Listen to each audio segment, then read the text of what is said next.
اگر دولت سنبھال سکتے ہو تو آج 6 سفر پہلے پیر کے دن کا یہ خاص وظیفہ پڑھ لے۔ ذاتی مکان، گاڑی اور بے تحاشا دولت ملے گی، بے شک آزما لو۔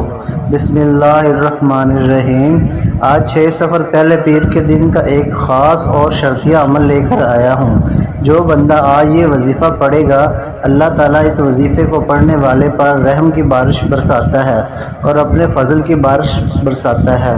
اللہ پاک ارشاد فرماتے ہیں کہ جب میرا بندہ یہ تسبیح پڑھتا ہے، میں اس پر آسمان کو خوب برساتا ہوں، چھوڑ دوں گا اور اسے خوب پے در پے مال اور اولاد میں برکت دوں گا، اور جنت میں ایسے باغات دوں گا جو اس کے لیے نہریں نکال دے گا۔ تو جسے اللہ کی خوشنودی حاصل کرنی ہے، اللہ کے قریب ہونا ہے، اللہ کا لاڈلا بننا ہے، اللہ کا سب سے پیارا بندہ بننا ہے، تو وہ شخص یہ وظیفہ لازمی پڑھے۔ یہ وظیفہ وہ وظیفہ ہے جو آپ کی زندگی سے تمام پریشانیوں کو دور کر دے گا، فکروں کو، بیماریوں کو ہمیشہ ہمیشہ کے لیے ختم کر دے گا۔ اس وظیفے کو پڑھنے والے کو اللہ تعالیٰ صحت، اولاد، عزت، دولت، طاقت، ہر چیز سے نوازتا ہے۔ ناظرین، اللہ تعالیٰ نے انسان کو اشرف المخلوقات بنایا، یعنی سوچنے سمجھنے کی صلاحیت دی، صحیح اور غلط کی آگاہی دی۔ اب یہ انسانی عقل پر منحصر ہے کہ وہ سیاہ کرتا ہے یا سفید کرتا ہے، لیکن انسان خطا کا پتلا ہے اور اللہ ہمیشہ اپنے بندوں کے ساتھ رحم کا معاملہ فرماتا ہے۔ اس لیے اس نے مسلمانوں کے لیے ہدایت کا رستہ بھی کھول رکھا ہے، تاکہ اگر کوئی مسلمان گناہ کا مرتکب ہو جائے تو توبہ استغفار سے فلاح کا راستہ پا سکے۔ جب کوئی بندہ انکساری سے اپنے گناہوں کا اعتراف کرتا ہے اور اللہ تعالیٰ سے اپنی بخشش طلب کرتا ہے تو اللہ پاک بہت زیادہ خوش ہوتے ہیں، اس کے لیے اپنی رحمت کے بند دروازے کھول دیتے ہیں، پھر اسے اتنا عطا فرماتے ہیں جو اس کے وہم و گمان سے بڑھ کر ہوتا ہے۔ استغفار کے لغوی معنی مغفرت طلب کرنا ہے، اور مغفرت گناہ کی شر سے بچنے کو کہتے ہیں۔ دین اسلام میں استغفار کی بڑی اہمیت ہے، اور قرآن کریم میں بہت ساری آیات موجود ہیں جو مغفرت استغفار کے بارے میں بتاتی ہیں۔ کچھ آیات اس کے بارے میں حکم دیتی ہیں، کچھ اس کی طلب کے بارے میں ہیں، اور کچھ اس کی تعریف بیان کرتی ہیں۔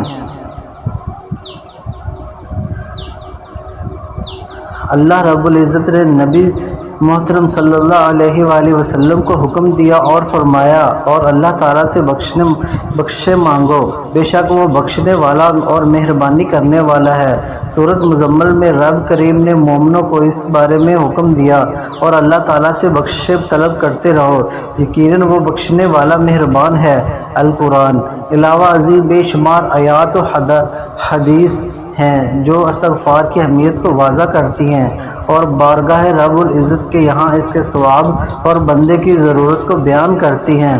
آج ہم گناہوں کے سمندر میں غرق ہیں، قدم قدم پر رب کریم کی نافرمانیاں کر رہے ہیں، ہماری صبح، ہماری شام، ہماری رات معصیتوں سے آلودہ ہے۔ نفس و شیطان کے چنگل میں پھنس کر ہم اپنے رحیم و مہربان پروردگار کی بغاوت کے مرتکب ہو رہے ہیں۔ دنیا کی محبت نے ہمیں آخرت سے غافل کر رکھا ہے۔ اس فانی، عارضی اور ختم ہو جانے والی زندگی کو ہم نے اپنا مطمع نظر بنایا ہوا ہے۔ دنیا کی محبت نے ہمیں آخرت سے غافل کر رکھا ہے۔ خوف خدا، فکر آخرت اور بارگاہ الہی میں حاضری کا احساس معدوم ہوتا جا رہا ہے۔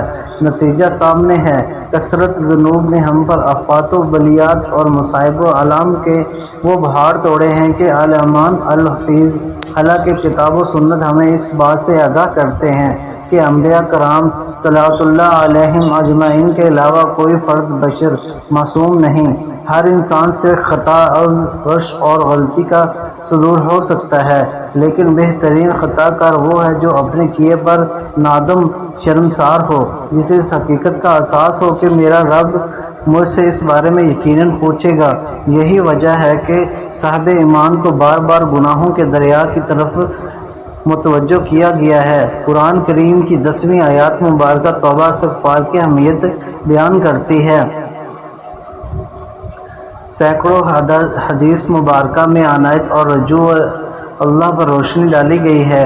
ایسا نہ ہو کہ بندہ گناہ کا ارتکاب کرنے کے بعد وہ پریشان ہو بلکہ کتاب المبین میں خطا کاروں کے واسطے صاف صاف اعلان کر دیا گیا ہے۔ اللہ کی رحمت سے نا امید نہ ہو، پھر سچے دل سے استغفار، توبہ اور باری تعالیٰ کے سامنے اقرار و معصیت کی خیر و برکت دونوں جہانوں میں نصیب ہوتی ہے۔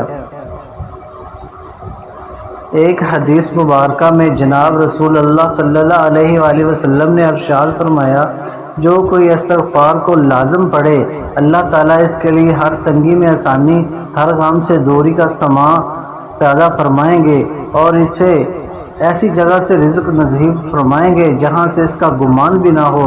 دوسری حدیث مبارکہ میں ارشاد فرمایا گیا، قیامت کے روز جو شخص اپنے نامہ اعمال میں استغفار کی کثرت پائے، اس کے لیے خوشخبری ہے۔ استغفار کا عمل اللہ تعالیٰ کو بے حد محبوب ہے۔ رسول اللہ صلی اللہ علیہ وآلہ وسلم نے اپنے مبارک عمل سے بھی امت کو استغفار کی طرف متوجہ فرمایا ہے۔ ایک حدیث میں ارشاد فرمایا، اے لوگو، اللہ کے سامنے توبہ کرو، بے شک میں بھی دن میں 100 مرتبہ توبہ کرتا ہوں۔ حضرت عبداللہ بن عمر رضی اللہ تعالی عنہ فرماتے ہیں کہ ہم ایک مجلس میں آپ سے 100 مرتبہ استغفار کا یہ کلمہ پڑھنا شمار کیا کرتے تھے، یعنی لوگ یہ کہتے سنائی دیتے ہیں کہ ہم توبہ کے باوجود گناہوں سے باز نہیں آ رہے، تو پھر ایسی توبہ اور ایسے استغفار کا کیا فائدہ؟ حالانکہ حدیث مبارکہ میں جناب رسول اللہ صلی اللہ علیہ وآلہ وسلم نے ارشاد فرمایا، جو شخص استغفار کرتا رہے اسے گناہ پر اصرار کرنے والا نہیں سمجھے گا، اگرچہ دن میں 70 مرتبہ وہ اس گناہ کا ارتکاب کیوں نہ کرے۔ گناہ پر اصرار کرنے والا وہ ہے جو استغفار نہ کرے اور گناہ پر شرمندہ بھی نہ ہو۔ ابن ملک رحمۃ اللہ علیہ فرماتے ہیں، جو کوئی مصیبت و گناہ کا کام کرے اور اس کے بعد استغفار کر لے اور اظہار ندامت سے کام لے، وہ برائی پر اصرار کرنے سے نکل گیا۔ گناہوں پر شرمسار ہونا، اپنی لغزش کا اقرار کرنا اور اپنے جرم کا اعتراف کرنا، وہ مبارک و برکت عمل ہے جس کا توڑ شیطان کے پاس نہیں۔ ابلیس نے اپنے چیلوں سے کہا کہ تم انسانوں کو کس طرح گمراہ کرتے ہو؟ وہ کہنے لگے، ہم ہر طریقے سے کہا گیا، استغفار کے بارے میں بھی تم نے انہیں گمراہ کیا۔ یہ سن کر ابلیس چیلوں نے کہا، استغفار تو وہ عمل ہے جو توحید باری تعالیٰ کے ساتھ جڑا ہوا ہے، اس پر ہمارا زور کیسے چل سکتا ہے؟ ابلیس نے کہا، میں انسانوں کے درمیان ایسی چیز پھیلاؤں گا جس پر انہیں استغفار کرنے کی نوبت نہیں آئے گی۔ امام اوزاعی رحمۃ اللہ علیہ فرماتے ہیں، شیطان نے انسانوں میں خواہشات تمنا کو پھیلایا جسے کوئی گناہ نہیں سمجھتا اور اس پر استغفار بھی نہیں کرتا۔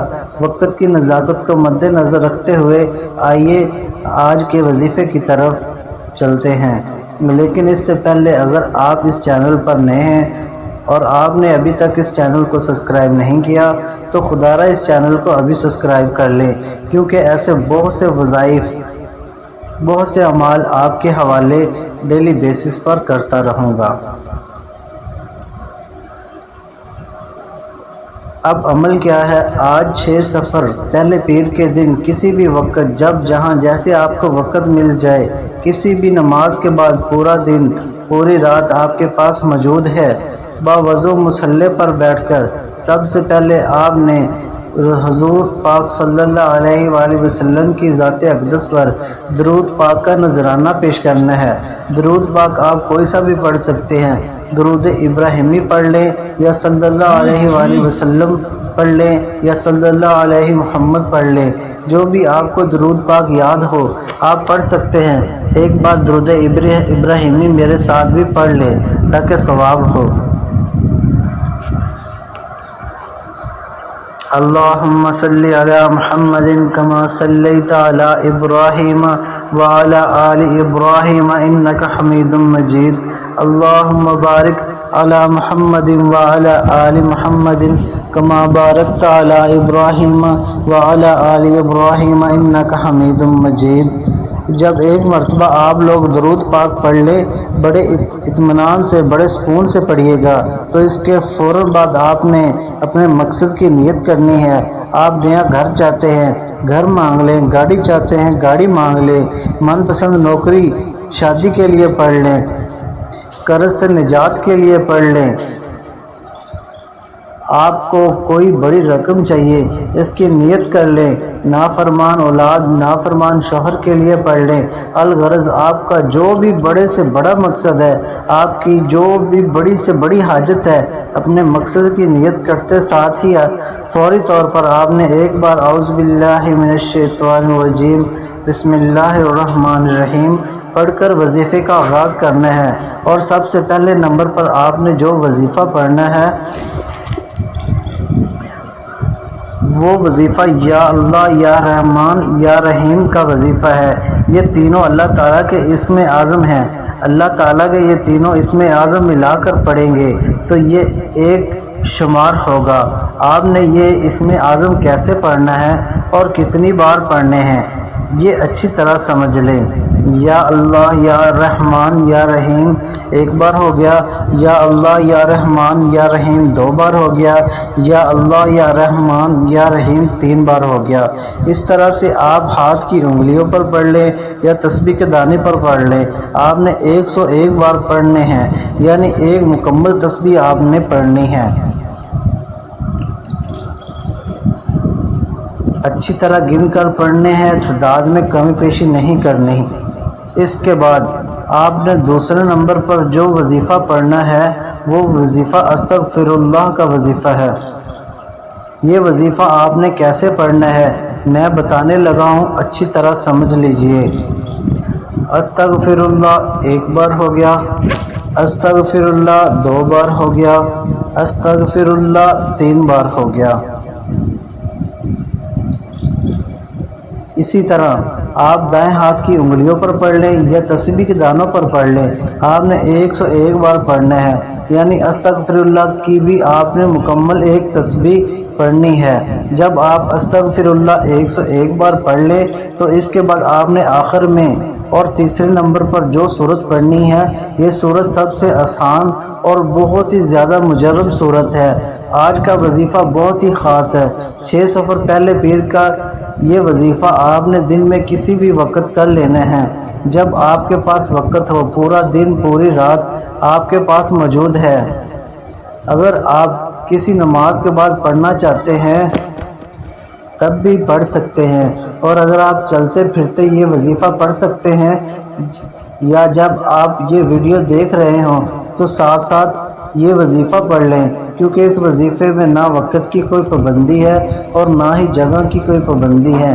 آپ جہاں بھی بیٹھے ہوں یہ وظیفہ بآسانی پڑھ سکتے ہیں۔ آخر میں آپ نے سورۃ اخلاص 3 بار پڑھنی ہے۔ سورۃ اخلاص کی تلاوت سماعت فرما لیں۔ بسم اللہ الرحمن الرحیم قل هو اللہ احد اللہ الصمد لم یلد ولم یولد ولم یکن لہ کفوا احد۔ سورۃ اخلاص 3 بار پڑھنے کے بعد آپ نے آخر میں وہی درود پاک پڑھنا ہے جو آپ نے عمل کے شروع میں پڑھا تھا۔